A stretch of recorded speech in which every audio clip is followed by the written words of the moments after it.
Poster है यार।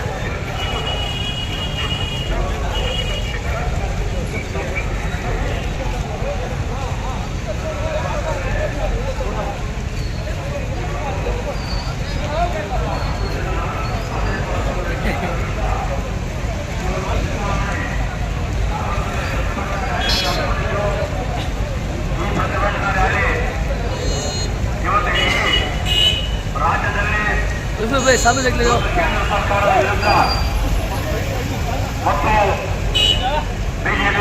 ರಾಜಕೀಯ ಪಿತೂರಿ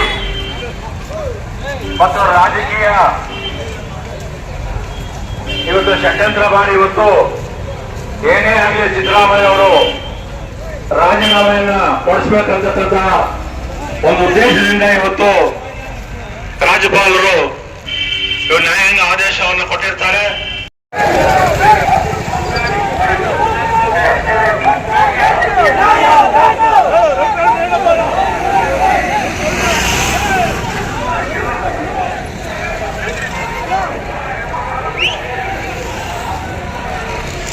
ಫೋನ್ ಮಾಡಿದ್ರೆ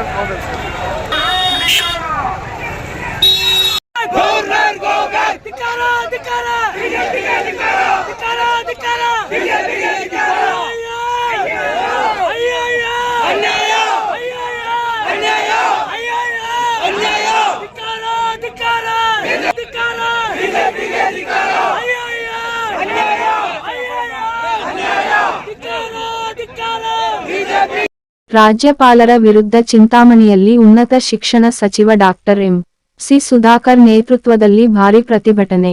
ಮುಖ್ಯಮಂತ್ರಿ ಸಿದ್ದರಾಮಯ್ಯ ವಿರುದ್ಧ ರಾಜ್ಯಪಾಲರು ಪ್ರಾಸಿಕ್ಯೂಷನ್ಗೆ ಅನುಮತಿ ನೀಡಿರುವುದಕ್ಕೆ ರಾಜ್ಯದೆಲ್ಲೆಡೆ ಕಾಂಗ್ರೆಸ್ ಕಾರ್ಯಕರ್ತರು ಪ್ರತಿಭಟನೆಗೆ ಮುಂದಾಗಿದ್ದು, ಭಾನುವಾರ ಕಾಂಗ್ರೆಸ್ ಬೆಂಬಲಿಗರು ಚಿಂತಾಮಣಿಯಲ್ಲಿ ಉನ್ನತ ಶಿಕ್ಷಣ ಸಚಿವ ಡಾಕ್ಟರ್ ಎಂ.ಸಿ. ಸುಧಾಕರ್ ನೇತೃತ್ವದಲ್ಲಿ ಬೃಹತ್ ಪ್ರತಿಭಟನೆ ನಡೆಸಿ ರಾಜ್ಯಪಾಲರು ಹಾಗೂ ಬಿಜೆಪಿ, ಜೆಡಿಎಸ್ ಪಕ್ಷಗಳ ವಿರುದ್ಧ ಆಕ್ರೋಶ ವ್ಯಕ್ತಪಡಿಸಿದರು. ಚಿಂತಾಮಣಿ ನಗರದ ಉನ್ನತ ಶಿಕ್ಷಣ ಸಚಿವ ಡಾಕ್ಟರ್ ಎಂ.ಸಿ. ಸುಧಾಕರ್ ನಿವಾಸದ ಬಳಿ ಜಮಾಯಿಸಿದ ಕಾಂಗ್ರೆಸ್ ಕಾರ್ಯಕರ್ತರು ರಾಜ್ಯಪಾಲರ ಹಾಗೂ ಬಿಜೆಪಿ ವಿರುದ್ಧ ಘೋಷಣೆಗಳನ್ನು ಕೂಗುತ್ತಾ ಮೆರವಣಿಗೆ ಹೊರಟ ನಗರದ ಪ್ರಮುಖ ರಸ್ತೆಗಳಿಂದ ಬೆಂಗಳೂರು ವೃತ್ತಕ್ಕೆ ಬಂದು ಗೋ ಬ್ಯಾಕ್ ರಾಜ್ಯಪಾಲರು ಎಂದು ಧಿಕ್ಕಾರ ಕೂಗಿದರು. ರಾಜ್ಯಪಾಲರ ನಡೆ ಹಾಗೂ ಬಿಜೆಪಿ, ಜೆಡಿಎಸ್ ಪಕ್ಷಗಳ ವಿರುದ್ಧ ಘೋಷಣೆಗಳು ಕೂಗಿದರು. ಪ್ರತಿಭಟನಾಕಾರರನ್ನು ಉದ್ದೇಶಿಸಿ ಚಿಕ್ಕಬಳ್ಳಾಪುರ ಜಿಲ್ಲಾ ಉಸ್ತುವಾರಿ ಹಾಗೂ ಉನ್ನತ ಶಿಕ್ಷಣ ಸಚಿವ ಡಾಕ್ಟರ್ ಎಂ.ಸಿ. ಸುಧಾಕರ್ ರವರು ಮಾತನಾಡಿ, ಕರ್ನಾಟಕದ ಮುಖ್ಯಮಂತ್ರಿ ಸಿದ್ದರಾಮಯ್ಯ ವಿರುದ್ಧ ಪೊಲೀಸರು ತನಿಖೆಗೆ ಅನುಮತಿ ಕೇಳದಿದ್ದರೂ ಮುಡಾ ಪ್ರಕರಣದಲ್ಲಿ ಪ್ರಾಸಿಕ್ಯೂಷನ್ಗೆ ಅನುಮತಿ ನೀಡಿರುವ ರಾಜ್ಯಪಾಲ ಥಾವರ್ ಚಾಂದ್ ರವರ ನಡೆ ಸಂವಿಧಾನ ವಿರೋಧಿ ಮತ್ತು ಪ್ರಜಾಪ್ರಭುತ್ವದ ಕಗ್ಗೊಲೆಯಾಗಿದ್ದು, ತಕ್ಷಣವೇ ಪ್ರಾಸಿಕ್ಯೂಷನ್ ಅನುಮತಿಯನ್ನು ವಾಪಸ್ ಪಡೆಯಬೇಕು ಎಂದು ಒತ್ತಾಯಿಸಿದರು. ರಾಜ್ಯಪಾಲರು ಕೇಂದ್ರ ಸರ್ಕಾರದ ಕೈಗೊಂಬೆಯಾಗಿ ಕೆಲಸ ಮಾಡುತ್ತಿದ್ದಾರೆ. ಚುನಾವಣೆಯಲ್ಲಿ ಬಹುಮತ ಪಡೆದ ಕಾಂಗ್ರೆಸ್ ಸರ್ಕಾರವನ್ನು ಅಭದ್ರಗೊಳಿಸುವ ಹುನ್ನಾರ ನಡೆದಿದೆ. ಯಾವುದೇ ಕಪ್ಪು ಚುಕ್ಕೆ ಇಲ್ಲದ ಸಿದ್ದರಾಮಯ್ಯ ವಿರುದ್ಧ ವಿನಾಕಾರಣ ಸುಳ್ಳು ಆರೋಪ ಮಾಡುತ್ತಿದ್ದಾರೆ. ಸಿದ್ದರಾಮಯ್ಯರವರ ಪರವಾಗಿ ಹೈಕಮಾಂಡ್ ಮತ್ತು ಕರ್ನಾಟಕದ ಜನತೆ ಇದೆ ಎಂದರು. ಕಳೆದ ವಿಧಾನಸಭೆ ಚುನಾವಣೆಯಲ್ಲಿ ಕಾಂಗ್ರೆಸ್ ಪಕ್ಷಕ್ಕೆ 136 ಸ್ಥಾನ ನೀಡುವ ಮೂಲಕ ರಾಜ್ಯದ ಜನತೆ ಸ್ಪಷ್ಟ ಬಹುಮತ ನೀಡಿದ್ದಾರೆ. ಕಾಂಗ್ರೆಸ್ನ ಶಾಸಕರನ್ನು ಖರೀದಿಸಿ ಸರ್ಕಾರ ಉರುಳಿಸಲು ಸಾಧ್ಯವಿಲ್ಲ ಎಂಬುದನ್ನು ಮನಗಂಡಿರುವ ಬಿಜೆಪಿ ಮುಖಂಡರು ರಾಜ್ಯಪಾಲರ ಮೂಲಕ ರಾಜ್ಯ ಸರ್ಕಾರವನ್ನು ಬೀಳಿಸಲು ಮುಂದಾಗಿದ್ದಾರೆ. ಪ್ರತಿಭಟನೆಯಲ್ಲಿ ಜಿಲ್ಲಾ ಕಾಂಗ್ರೆಸ್ ಅಧ್ಯಕ್ಷರಾದ ಕೇಶವರೆಡ್ಡಿ, ಬ್ಲಾಕ್ ಕಾಂಗ್ರೆಸ್ ಅಧ್ಯಕ್ಷರುಗಳಾದ ಮುರುಗಮಲ್ಲ ಲಕ್ಷ್ಮೀನಾರಾಯಣ ರೆಡ್ಡಿ, ಡಾಬಾ ನಾಗರಾಜ್, ಸಚಿವರ ಸಹೋದರರಾದ ಬಾಲಾಜಿ ರೆಡ್ಡಿ, ಅಶ್ವಥ್ ನಾರಾಯಣ ಬಾಬು, ಡಿ. ಅಮರ್, ಮುಖಂಡರಾದ ಉಮೇಶ್, ಶೇಖ್ ಸಾದಿಕ್, ವಕೀಲರಾದ ಬರೀದ್, ನಗರಸಭಾ ಸದಸ್ಯರಾದ ಹರೀಶ್, ರೆಡ್ಡಪ್ಪ, ಇಮ್ತಿಯಾಜ್ ಪಾಷಾ, ಕೆಪಿಸಿಸಿ ಸದಸ್ಯರಾದ ಸೈಯದ್ ಎಜಾಜ್, ಕೃಷ್ಣಮೂರ್ತಿ ಸೇರಿದಂತೆ ಕಾಂಗ್ರೆಸ್ ಪಕ್ಷದ ಕಾರ್ಯಕರ್ತರು, ಸಚಿವರ ಬೆಂಬಲಿಗರು ಹೆಚ್ಚಿನ ಸಂಖ್ಯೆಯಲ್ಲಿ ಭಾಗವಹಿಸಿದ್ದರು. ಕಾಂಗ್ರೆಸ್ ಪಾರ್ಟಿ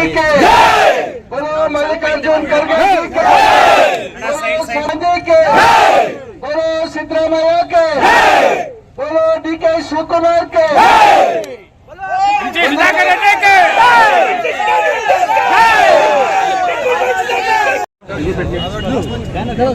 ಮುಖ್ಯಮಂತ್ರಿಗಳಾಗಿ ಸನ್ಮಾನ್ಯ ಡಿ.ಕೆ. ಶಿವಕುಮಾರ್ ಅವರನ್ನ ಉಪಮುಖ್ಯಮಂತ್ರಿಗಳಾಗಿ ಆಯ್ಕೆ ಮಾಡಿರ್ತಕ್ಕಂಥದ್ದು ತಮಗೆ ಗೊತ್ತಿರ್ತಕ್ಕಂಥ ವಿಚಾರ. ಅಂದಿನಿಂದ ಇವತ್ತಿನವರೆಗೂ ಏನು ಕಾಂಗ್ರೆಸ್ ಪಕ್ಷ ಚುನಾವಣೆ ಮುಂಚಿತವಾಗಿ 5 ಗ್ಯಾರಂಟಿಗಳನ್ನು ಘೋಷಣೆ ಮಾಡಿತ್ತು, ಅದನ್ನ ಮಾತು ತಪ್ಪದೆ ಕೇಂದ್ರದ ನಮ್ಮ ಕಾಂಗ್ರೆಸ್ ಪಕ್ಷದ ವರಿಷ್ಠರ ಅನಿತಿಯಂತೆ ಈ ನಾಡಿನ ಜನತೆಯ ಋಣ ತೀರಿಸಿಕೊಳ್ತಕ್ಕಂಥ ಒಂದು ಪ್ರಾಮಾಣಿಕ ಪ್ರಯತ್ನವನ್ನ ಮಾಡಿ ಅಧಿಕಾರಕ್ಕೆ ಬಂದ ಕೇವಲ 3-4 ತಿಂಗಳ ಒಳಗಾಗಿ 4 ಗ್ಯಾರಂಟಿಗಳನ್ನ ಅನುಷ್ಠಾನ ಮಾಡಿರ್ತಕ್ಕಂಥದ್ದು ತಮಗೆ ಗೊತ್ತಿದೆ. ಜನವರಿಯಲ್ಲಿ ಯುವ ನಿಧಿ ಕಾರ್ಯಕ್ರಮವನ್ನು ಸಹ ಅನುಷ್ಠಾನ ಮಾಡಿರ್ತಕ್ಕಂಥದ್ದು ತಮಗೆ ಗೊತ್ತಿದೆ. ಈ ರೀತಿಯಾಗಿ ಕಾರ್ಯಕ್ರಮಗಳನ್ನು ಅನುಷ್ಠಾನ ಮಾಡ್ತಿರ್ತಕ್ಕಂಥ ನರೇಂದ್ರ ಮೋದಿ ಅವರು ಸಹ ಕಾಂಗ್ರೆಸ್ ಪಕ್ಷ ಸುಳ್ಳು ಹೇಳಿ ಜನರಿಗೆ ಯಾಮಾರಿಸಿ ಮತ ಪಡೆದಿದೆ ಅಂತಕ್ಕಂಥ ಮಾತನ್ನ ಹೇಳಿದ್ರು. ಆದ್ರೆ ಅವರ ಎಲ್ಲರ ಮಾತು ಸುಳ್ಳಾಗ್ತಕ್ಕಂಥ ನಿಟ್ಟಿನಲ್ಲಿ ಸನ್ಮಾನ್ಯ ಮುಖ್ಯಮಂತ್ರಿಗಳಾಗಿರ್ತಕ್ಕಂಥ ಸಿದ್ದರಾಮಯ್ಯನವರು 5 ಗ್ಯಾರಂಟಿಗಳನ್ನ ಬಹಳ ಬುದ್ಧಿವಂತಿಕೆಯಿಂದ ಅವರ ಸುದೀರ್ಘವಾದಂತಹ ಅನುಭವದಿಂದ ಜಾರಿ ಮಾಡಿರ್ತಕ್ಕಂಥದ್ದು ತಮಗೆ ಗೊತ್ತಿದೆ. ಇಷ್ಟೆಲ್ಲ ಆದ್ರೂ ಸಹ ಇವತ್ತು 45 ವರ್ಷಗಳ ಸುದೀರ್ಘವಾದಂತ ರಾಜಕೀಯದಲ್ಲಿ ವಿವಿಧ ಹುದ್ದೆಗಳನ್ನು ಅಲಂಕರಿಸಿ ನಾಡಿನ ಸರ್ವ ಜನರ ಏಳಿಗೆ, ವಿಶೇಷವಾಗಿ ದೀನ ದಲಿತರು, ಹಿಂದುಳಿದ ವರ್ಗದ ಜನ, ಅಲ್ಪಸಂಖ್ಯಾತರು, ಮಹಿಳೆಯರು ಮತ್ತು ಬಡವರು, ಇತರ ಜಾತಿಗಳಲ್ಲಿರ್ತಕ್ಕಂಥ ಬಡವರಿಗಾಗಿ ಅವರು ಕೊಟ್ಟಿರ್ತಕ್ಕಂಥ ಕಾರ್ಯಕ್ರಮಗಳು ಏನು ಅಂತಕ್ಕಂಥದ್ದು ತಮಗೆ ಗೊತ್ತಿದೆ. ತಮ್ಮ ವೈಯಕ್ತಿಕ ಜೀವನದಲ್ಲೂ ಸಹ ಯಾವುದೇ ಸಂದರ್ಭದಲ್ಲಿ ಅವರು ಶ್ರೀಮತಿಯವರು ಯಾವುದೇ ಸಾರ್ವಜನಿಕ ವೇದಿಕೆಗಳಲ್ಲಿ ಮತ್ತು ರಾಜಕೀಯದಲ್ಲಿ ಹಸ್ತಕ್ಷೇಪ ಮಾಡಿರ್ತಕ್ಕಂಥ ಉದಾಹರಣೆ ನಾವ್ಯಾರು ನೋಡಿರಲಿಲ್ಲ. ಈ ರೀತಿಯಾಗಿ ಕಳಂಕರಹಿತವಾಗಿರ್ತಕ್ಕಂಥ ಒಂದು ವ್ಯಕ್ತಿತ್ವವನ್ನ ರೂಢಿಸಿಕೊಂಡಿರ್ತಕ್ಕಂಥ ಸನ್ಮಾನ್ಯ ಸಿದ್ದರಾಮಯ್ಯನವರ ಚಾರಿತ್ರ್ಯವನ್ನೇ ಮಾಡಬೇಕು ಅಂತಕ್ಕಂಥ ದೃಷ್ಟಿಯಲ್ಲಿ ಯಾವುದೇ ಅವರ ಅಧಿಕಾರ ದುರುಪಯೋಗ ಆಗದೆ ಇರತಕ್ಕಂಥ ಒಂದು ವಿಚಾರವನ್ನ ಮುಂದೆ ಇಟ್ಕೊಂಡು ಇವತ್ತು ಏನಾದ್ರೂ ಮಾಡಿ ಅವರ ಒಂದು ಒಳ್ಳೆಯ ಚರಿತ್ರೆ ಇರ್ತಕ್ಕಂಥ ನಿರ್ಭಯವಾಗಿ ಬಡವರ ಏಳಿಗೆಗಾಗಿ ಅವರ ಧ್ವನಿ ಎತ್ತತಕ್ಕಂಥ ಮತ್ತು ಕೇಂದ್ರ ಸರ್ಕಾರದ ತಾರತಮ್ಯದ ವಿರುದ್ಧವಾಗಿ ಧ್ವನಿ ಎತ್ತತಕ್ಕಂಥ ಅವರ ಧೈರ್ಯವನ್ನ ಸಹಿಸದೆ ಅವರ ಧ್ವನಿಯನ್ನ ಅಡಗಿಸಬೇಕು ಅಂತಕ್ಕಂಥ ನಿಟ್ಟಿನಲ್ಲಿ ಭಾರತೀಯ ಜನತಾ ಪಕ್ಷದವರ ಜೊತೆಯಲ್ಲಿ ಜೆಡಿಎಸ್ನವರೇ ಆಗಿರ್ತಕ್ಕಂಥ ಸನ್ಮಾನ್ಯ ಕುಮಾರಸ್ವಾಮಿ ಅವರು ಕೇಂದ್ರದ ಮಂತ್ರಿಗಳು ಈಗ ಅವರು ನಿರಂತರವಾಗಿ ಈ ಸರ್ಕಾರವನ್ನು ಅಸ್ಥಿರ ಮಾಡತಕ್ಕಂಥ ಹೇಳಿಕೆಗಳು ನೀಡ್ತಾ ಇರ್ತಕ್ಕಂಥದ್ದು ತಾವು ನೋಡ್ತಾ ಇದ್ದೇವೆ. 1 ವರ್ಷದಿಂದ ಇದು ಹೇಳಿಕೆಗಳನ್ನು ನೋಡ್ತಾ ಇದ್ದೇವೆ. ಲೋಕಸಭೆ ಚುನಾವಣೆ ಮುಂಚಿತವಾಗಿ ಈ ಸರ್ಕಾರ ಬಹಳಷ್ಟು ದಿವಸ ಇರಲ್ಲ ಅಂತಕ್ಕಂಥ ಮಾತುಗಳು ಹೇಳಿಕೆಗಳನ್ನ ಕೊಟ್ಟಿರ್ತಕ್ಕಂಥದ್ದು ನೀವು ನೋಡಿದ್ರಿ. ಗ್ಯಾರಂಟಿಗಳನ್ನು ಅನುಷ್ಠಾನ ಮಾಡೋದ್ರಿಂದ ಈ ರಾಜ್ಯದ ಬೊಕ್ಕಸ ದಿವಾಳಿ ಆಗಿದೆ ಅಂತಕ್ಕಂಥ ಹೇಳಿಕೆಗಳನ್ನ ಕೊಟ್ಟಿರ್ತಕ್ಕಂಥದ್ದು ನಾವು ನೋಡಿದ್ದೇವೆ. ಎಲ್ಲದರ ಜೊತೆಗೆ ಮಹರ್ಷಿ ವಾಲ್ಮೀಕಿ ಅಭಿವೃದ್ಧಿ ನಿಗಮದಲ್ಲಿ ಅಧಿಕಾರಿಗಳು ಮಾಡಿರ್ತಕ್ಕಂಥ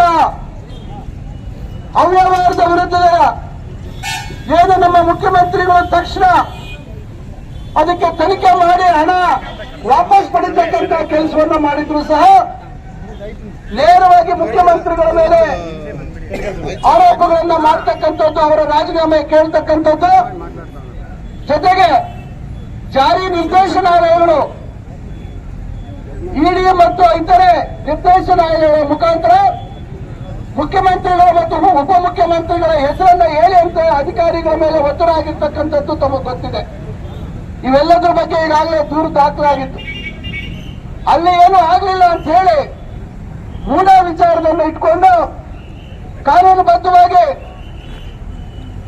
ಅವರ ಜಮೀನಿಗೆ ಪರ್ಯಾಯವಾಗಿ ಕೊಟ್ಟಿರ್ತಕ್ಕಂಥ 50% ಅಭಿವೃದ್ಧಿ ಆಗಿರ್ತಕ್ಕಂಥ ಅಭಿವೃದ್ಧಿ ಆಗಿ ಉಳಿತಕ್ಕಂಥ ಏನು ಭೂಮಿಯಲ್ಲಿ ಅರ್ಧದಷ್ಟು ಕೊಡ್ತಕ್ಕಂಥ ವ್ಯವಸ್ಥೆ ಇವತ್ತು ಸರ್ಕಾರದ KIDB ಇರ್ಬೋದು, ಹೌಸಿಂಗ್ ಬೋರ್ಡ್ ಇರ್ಬೋದು, ಇತರೆ ಕೆಲವು ಯೋಜನೆಗಳಿಗೆ ಇರ್ತಕ್ಕಂಥ ನಿಯಮದಂತೆ ಹಿಂದೆ ಬಿಜೆಪಿ ಸರ್ಕಾರ ಅಸ್ತಿತ್ವದಲ್ಲಿದ್ದಂಥ ಸಂದರ್ಭದಲ್ಲಿ ಅವರಿಗೆ 14 ಸೈಟ್ ಕೊಟ್ಟಿರ್ತಕ್ಕಂಥದ್ದು.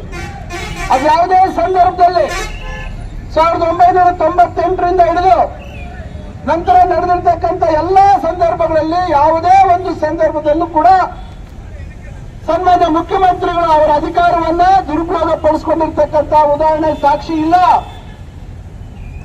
ಯಾರೇ ಆಗಲಿ ಇವತ್ತು ಭೂಮಿ ನೋಟಿಫಿಕೇಶನ್ ಆಗಿ ಅದನ್ನ ಡಿನೋಟಿಫಿಕೇಶನ್ ಆಗಿದ ತಕ್ಷಣ ಮಾರಾಟ ಮಾಡತಕ್ಕಂಥದ್ದು ನೋಡಿದ್ದೀವಿ. ಈಗಿನ ವಿರೋಧ ಪಕ್ಷದ ನಾಯಕರಾಗಿರ್ತಕ್ಕಂಥ ಅಶೋಕ್ ಅವರು ಹಿಂದೆ ಅಗ್ರಿಮೆಂಟ್ ಮಾಡಿಕೊಂಡು ಅದನ್ನ ಡಿನೋಟಿಫೈ ಮಾಡ್ತಕ್ಕಂಥ ಕೆಲಸ ಮಾಡಿ ಅದು ಬೆಳಕಿಗೆ ಬಂದ ಮೇಲೆ ಅದನ್ನು ವಾಪಸ್ ಕೊಟ್ಟಿರ್ತಕ್ಕಂಥದ್ದು ನಮ್ಮ ಕಣ್ಣು ಮುಂದೆ ಇರತಕ್ಕಂಥ ಉದಾಹರಣೆಗಳು. ಆ ರೀತಿ ಮುಖ್ಯಮಂತ್ರಿಗಳು ಮಾಡಲಿಲ್ಲ. 98ರಲ್ಲಿ ಅವರು ಡಿನೋಟಿಫಿಕೇಶನ್ ಮಾಡಿಕೊಂಡ ನಂತರ 6 ವರ್ಷಗಳಾದ್ಮೇಲೆ 2004ರಲ್ಲಿ ಅವರ ಬಾರ್ಮೈದ ಅವರು ಜಮೀನು ಖರೀದಿ ಮಾಡ್ತಾರೆ.